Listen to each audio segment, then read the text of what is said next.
Great Spectre Boxing here with another video. As always, like, comment, subscribe. Also, hit the bell notification.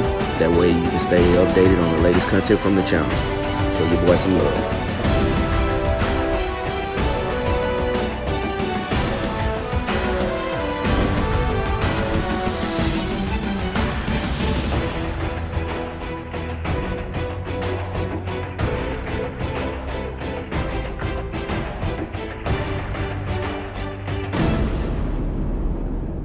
Alright, this is Great Spectre Boxing. I'm here with another video.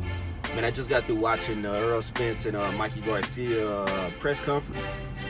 Man, it gets you more excited, man. I mean, when you get the fight week, man, that's when the adrenaline starts pumping, man. These guys are ready to fight now, and I see it more so, man. ERROL ready.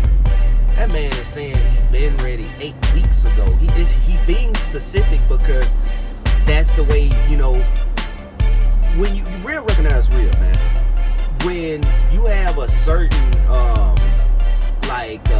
feeling about something, you can't hold it in. No matter how hard you're trying, it just comes out. And it wasn't that you want to make that a focal point. It's just, it's in you and it's been burning you up and it can't help but come out. So when he's saying he's ready to fight, man, this guy been ready to fight for 8 weeks. He mean that. You can see it, you can hear it in his expression, the way that he was saying it. But he's ready. He's tired of talking. Like he said, he's tired of talking. He want Mikey Garcia to keep that same energy. You know what I mean? And I know some of the stuff that he's talking about. Some of the stuff he's talking about is like when he said Mikey Garcia and his brothers.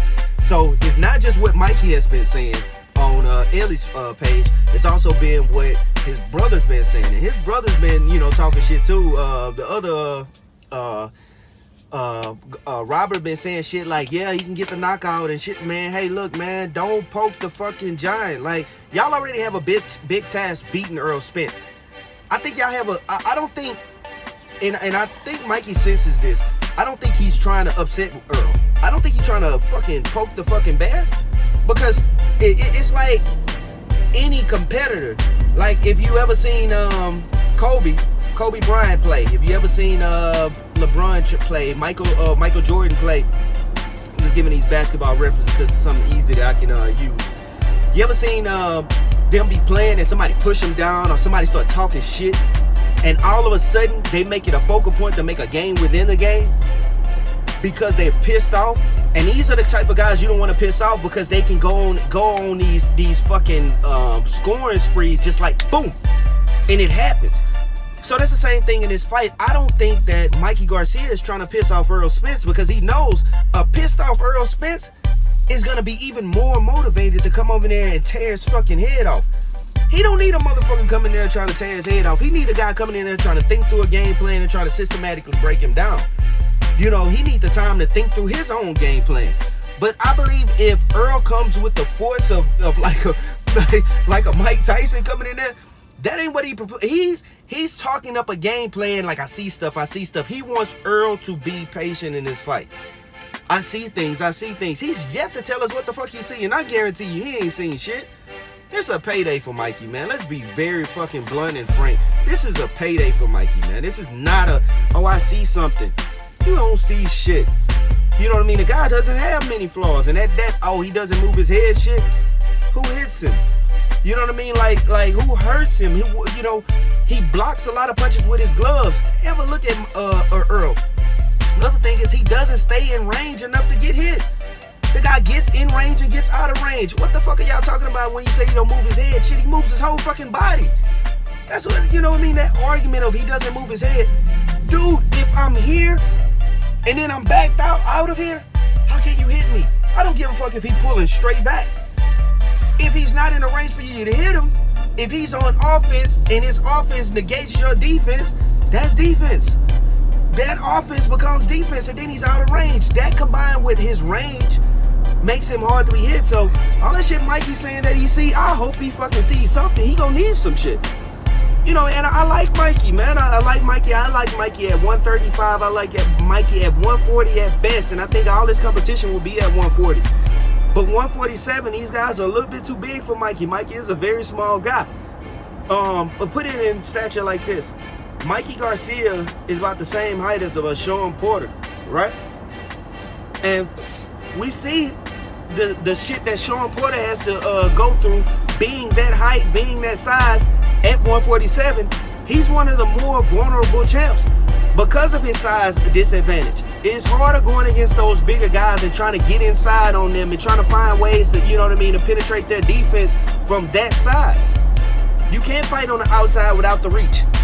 You know what I mean? From guys that size. You can do that shit at 135 because the guys are your fucking height, your size. So it's easy to fight for Mikey to fight on the outside. Mikey can't fight in the fucking outside against Errol Spence. Shit, Errol Spence will pick him the fuck apart with a jab. Like, Mikey has to be on the inside. Earl isn't gonna come into range to where Mikey little short ass arms can hit him. Like, man, people are thinking this shit from the wrong standpoint. They think, oh, Mikey's gonna do this, man, let me tell you something. Mikey has to find a way inside of Earl's defense. You know what I mean? And Earl stays out of range so much. Plus, he has enough power to keep you at bay. Man, this is gonna be, man, this is Mikey's payday, man. I don't give a fuck what y'all saying. Mikey's building up the fight. He wants you guys to come, man. Hey, this is how he's gonna get paid. This is how he take care of his family. Mikey has won several championships, right? Let me see. He won championship at 126, 130, 135, and 140, right? He won championships in all those divisions, right? He didn't get paid a lot of money for winning those fucking championships. Nobody knew who the fuck Mikey was when he won a championship at 126. I knew he was, but y'all didn't know who the fuck he was. I remember Mikey turning pro. Like, you know what I mean? Because he was Robert's brother. That's all I knew. I didn't know if he could fight. I watched his fights and watched him grow throughout the years. But nobody knows who the fuck Mikey is, and all that shit that Mikey's bringing all these fans. Mikey's bringing the fucking Mexicans who are always gonna get behind their guy. You know what I mean? And I'm not saying all Mexicans, because there's some Mexican Errol Spence fans, because they see the way that, you know, especially good boxing guys, they see the fucking way that boxing goes, and you know, they're not stupid enough to pick, hey, it's gonna be a one-sided fight, or Mikey's gonna run through it. Man, look, they know Mikey has a fucking hard task. And guys who really are honest, man, I seen a guy on I forget what channel it was. The guy says he's a Mexican guy. He said he bet like several fucking people. You know what I mean? Like $5,000, man. And he bet on Errol Spence. And he say, man, it's like it's just gonna be like taking money, because all of those guys are betting with their heart. They're betting with their heart. They want Mikey to win. And you know what I mean? You can want him to win all the fuck you want to. But does he have the ability to win is a whole different story, man. It's easier, just being honest, let me tell y'all something. Let me just be honest. If they fought at 140, 140 pounds, and Mikey was a 140-pound champion, Errol Spence came down to 140 to fight Mikey, I still pick Errol Spence. It's also the skills, it's the height, it's the tenacious ability that Errol Spence has. Errol Spence has special talent. Okay? So when you thinking about some of these fighters that Mikey has beat, which he doesn't have the strongest resume, man. Y'all really go look at that fucking resume. And Errol Spence has less fights, and but he has some tougher fights at 147. It's a difference, man. It's a difference when you're talking about boxing. When you think about weight classes, that shit don't transition, man. Like, just because you beat somebody at 135 pounds doesn't mean you're gonna be able to compete at 140. Just because you beat somebody at 140 or you a 140 champ doesn't mean you're gonna be able to compete with the top guys at 147 just because you're a champion. That ain't how it goes. If that's how it goes, a lot of fucking people would have moved up in weight and be fucking champions in multiple weight. This shit has just started where these guys are even being champions in multiple weight classes. And part of the reason is because there's so many fucking championships. There's so many fucking different boxing sanctions in which they can go up and just fight a weak champion, become a 2-division champion. Shit, you got 4 champions, 5 champions in the fucking major champions, 4 major champions ships: IBF, IBO, WBA, WBC. No, I'm gonna say IBF, WBA, WBC, and WBO. I'm gonna give it that, right? So you got those 4 championship. All you have to do, if somebody is not holding multiple titles, or if somebody is holding multiple titles, all you gotta do is go and pick on the fucking weak link. I gonna fight the weakest fucking guy at 147, and you know what I mean? And oh look, I'm a two division champion, i.e. Crawford. Even though that was all who was available to Crawford though, so I give him somewhat of a pass, but he's gonna have to prove himself at 147, just how these guys who've been here for a while can prove himself. Now, one way to easily prove yourself is beat one of the fucking champions or former champions at 147. So, and that Horn was not a legitimate championship shit in my opinion. Horn lost to Pacquiao, even though he made it a rough fight, made it an ugly fucking fight. He lost to Pacquiao in my opinion.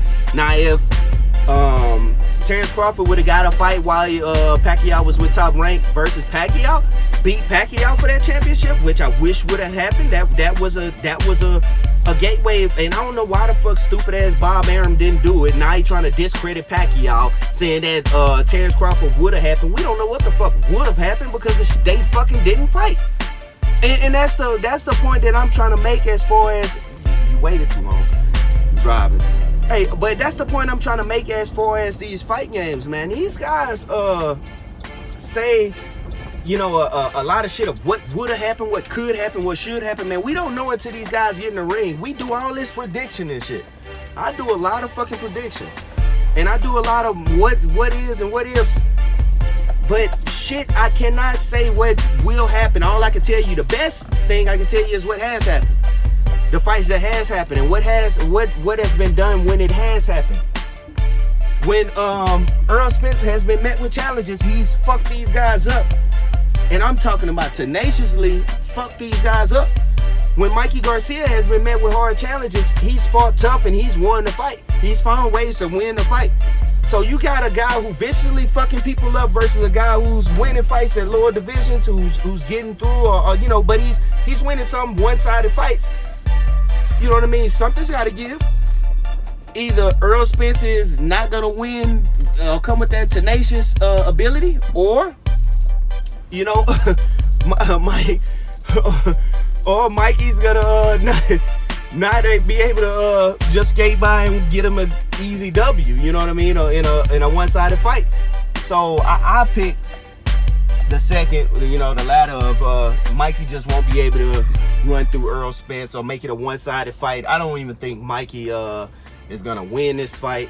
I'm gonna do a breakdown probably tomorrow. Be looking out for that video.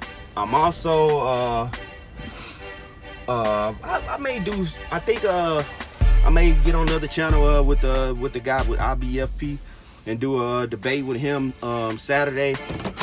Do a live debate. But other than that, man, hey, this is gonna be a sweet, like, I don't give Mikey wrongs. I won't give Mikey wrongs. Mikey's gonna have to earn it. This is the champion. You are stepping up to a champion. Mikey is not gonna be just able to easily outpoint Errol Spence, even in the judge's opinion. He's gonna have to come with some tenacious, hella fighting ability to show everybody that he belongs at 147, that he even belongs in the same ring with Errol Spence. You can't get it off your resume. Nobody comes in and wins fights off of past fights. I don't give a fuck what you did versus Robert Easton. I don't give a fuck what you did during versus Adrian Broner. This is a brand new fight. Same thing goes for Errol Spence. We don't give a fuck what he did versus Kell Brook. We don't give a fuck when it comes to Mikey Garcia. This is the opponent that's in front of you. We don't give a fuck what you could do to Terrence Bud Crawford. We don't give a fuck what you could do to Keith Thurman or Sean Porter. This is the fight that's at hand. We want to see Errol Spence go out there, have a good performance and win the fight, or Mikey Garcia go out there, have a good performance and win the fight. We can't base this shit out for resume, so resume don't hold too much weight. All that experience and shit, yeah, it may help you in fighting terms, but experience ain't gonna help you block that punch. I mean, withstand the power of a punch. So experience ain't gonna help you all of a sudden grow 6 inches. Experience only can go so far when it comes to the fight game. It's a lot of technical skills that's gonna pay the bills at the end of the day. So all that experience shit, and yeah, this guy's been a champion, he beat champions, man. Hey, look, let me tell you something. Mikey makes this his staple point of what he's doing and try to build his resume in the last year. Mikey said, I fought Lipinets, I fought Lipinets, then I fought Robert Easter Jr., and now I'm stepping up to Spence all in a year. And I look at that and I say, well, hold up. Lipinets won a vacant title, right? And at 140, he won a title that was vacated by Terrence Crawford when he left and went to 147. That was the same Terrence Crawford who wanted to fight Mikey Garcia. Mikey Garcia wanted no part of that. Mikey Garcia even left Top Rank, I believe, because of that. Because I think at some point they were going to make a fight between he and Crawford. And I don't think he really wanted that. Or maybe he thought he wasn't getting paid enough to do that. I don't know what the situation was, but yeah, they didn't want no part of that Terrence Crawford fight. Even though when they got separated from Top Rank, they did mention Crawford several times, and then Crawford ran off some wins against some Top Rank opponents. When I say Top Rank, not Top Rank the company, actually Top Ranked opponents. Mikey Garcia and them never mentioned Terrence Crawford's name again. And Terrence Crawford did his thing, went up to 147, and now that's where he's competing, right? So he went down. He waited until Terrence Crawford vacated that title. Lipinets won, and then he wants to move up and fight. He didn't even defend fucking 135 title that he has. Like, he didn't defend that shit. You know what I mean? Robert Easter had been calling him out for several years, at least 2 years. I'm sorry, at least 2 years. So he wasn't defending and shit, man. That guy, man. Hey, look, it's smoke and mirrors over there on that Mikey Garcia side too. And Mikey Garcia is in control of his own career. I commend him for that, man. I commend you for that, Mikey, because you're in control of your own career once you got away from Top Rank. But the fact of the matter is, like, you have been picking opponents, and it's not always a cherry pick, but it's precisely picked. And he learned that shit from Floyd, man. And that's partly, I feel like, the reason why he didn't sign with Floyd. He kind of follows the Floyd blueprint. And he's daring to be great, but I think this is a little too tall task. But when you're not getting paid as much as you feel you should be getting paid to be taking these risks and fighting all these fucking champions, eventually you're going to try something, you know what I mean, to get some money. At least get the fucking money. And I commend Mikey for this, man. It's going to be a good program. But I think he's being served up as a sacrificial lamb by Al Heyman. I'm just being honest. Al Heyman finna pay this guy, Mikey, because Mikey is bringing a fan base. Those Hispanic community is behind Mikey, as they should be. But boxing fans, true boxing fans, are behind Errol Spence, knowing what he brings to the table. This is gonna give Errol Spence a lot of steam going for the pound for pound. But I also believe that it also gives Mikey Garcia, Errol Spence, the ability for stardom and to actually make himself more of a pay-per-view star. The second fight on his list, he said it. He's not stranger about saying it. He wants Pacquiao. Pacquiao be there at ringside Saturday. Hey, that fight's gonna happen.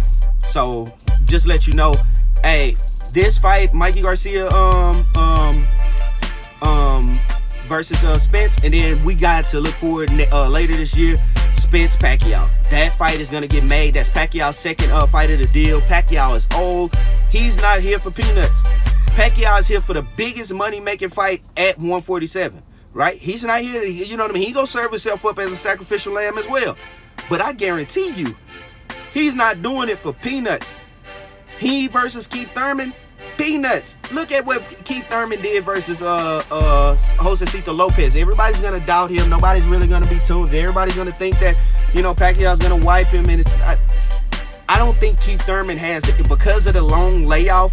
Keith Thurman at one point could have commanded, you know, big money fights if he would have kept on the same path that he was on. All he had to do was stay healthy and defend. Fight Errol Spence, which we all know, man, that'll make a motherfucker feel like, yeah, I got a legitimate injury. And I don't know if it was illegitimate, man. I talked to a couple people, man, who said that they actually seen the elbow and seen it was fucked up to the point where it was career ending. That's what it appeared to them to be. But in my head, you know, I didn't see that picture. I didn't see anything that showed me that. All I seen was Errol Spence won a championship. Keith Thurman was hurt like within the week. So I put 2 and 2 together. This Dre Spector boxing, and that's how I feel about it, man. But I like Pacquiao versus Errol Spence later this year. Errol Spence finna wipe Mikey. I'm gonna tell you how in a breakdown video tomorrow. I will have that video, and then of course Saturday I will be doing a debate. I'm gonna try to get that live stream, man. It's gonna be a fun packed day, man. I'm looking forward to this fight. That press conference just got me all hyped. Spence sitting up there talking real cash shit about, you know, he's finna punish Mikey. He has somewhere along the way picked up, you know what I mean, a little mean streak, and a little he's I think keyed in on something to make him feel like he's mad. And that could be, you know, in the psyche of the mind, trying to make himself mad so that he has a good reason to punish, you know, to go and put on a great performance versus Mikey Garcia. And I think he will. I think he will show up for Dallas. I think this is real big for Spence. The pressure is on Spence, not on Mikey. Mikey ain't supposed to be here. There's not really much pressure besides getting hurt in the fight by Errol Spence. So Mikey can go in there and fight freely, fight whatever game plan he wants. But Spence has a lot of pressure not to let a 135-pounder versus himself make it 12 rounds.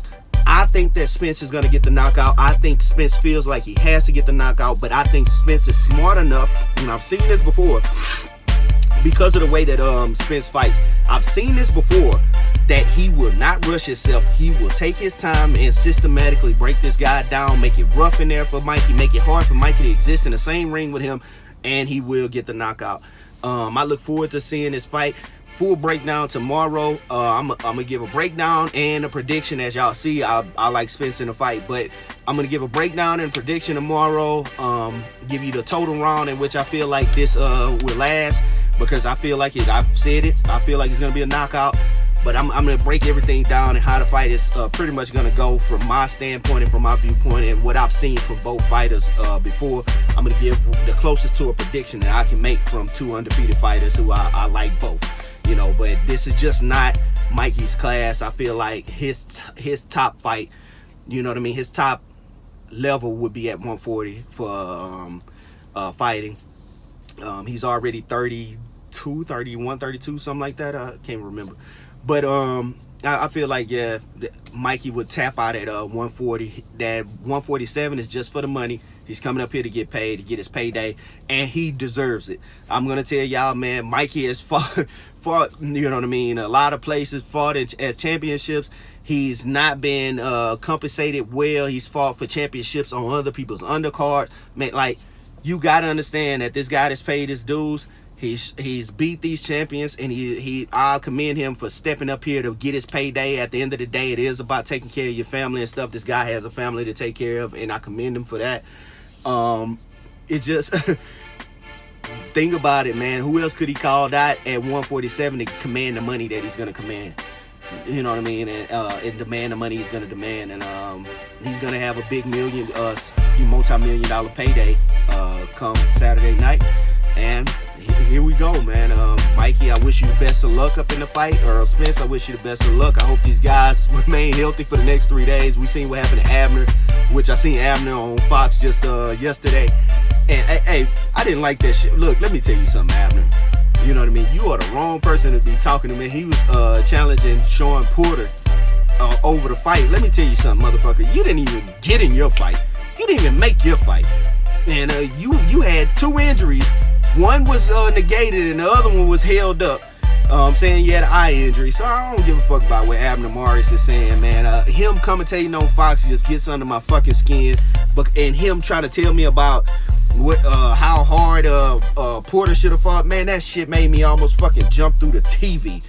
Abner Morris can't tell anybody about fucking toughness when his ass didn't make his fucking fight. I don't give a fuck. If you say you're going to go up and wait and you're going to go fight Tank and you're going to do this, man, make the fucking fight. Don't come back on Fox sitting up there telling another guy about his fucking hard, grueling fight that he just had a couple days ago. Sean Porter was in a war.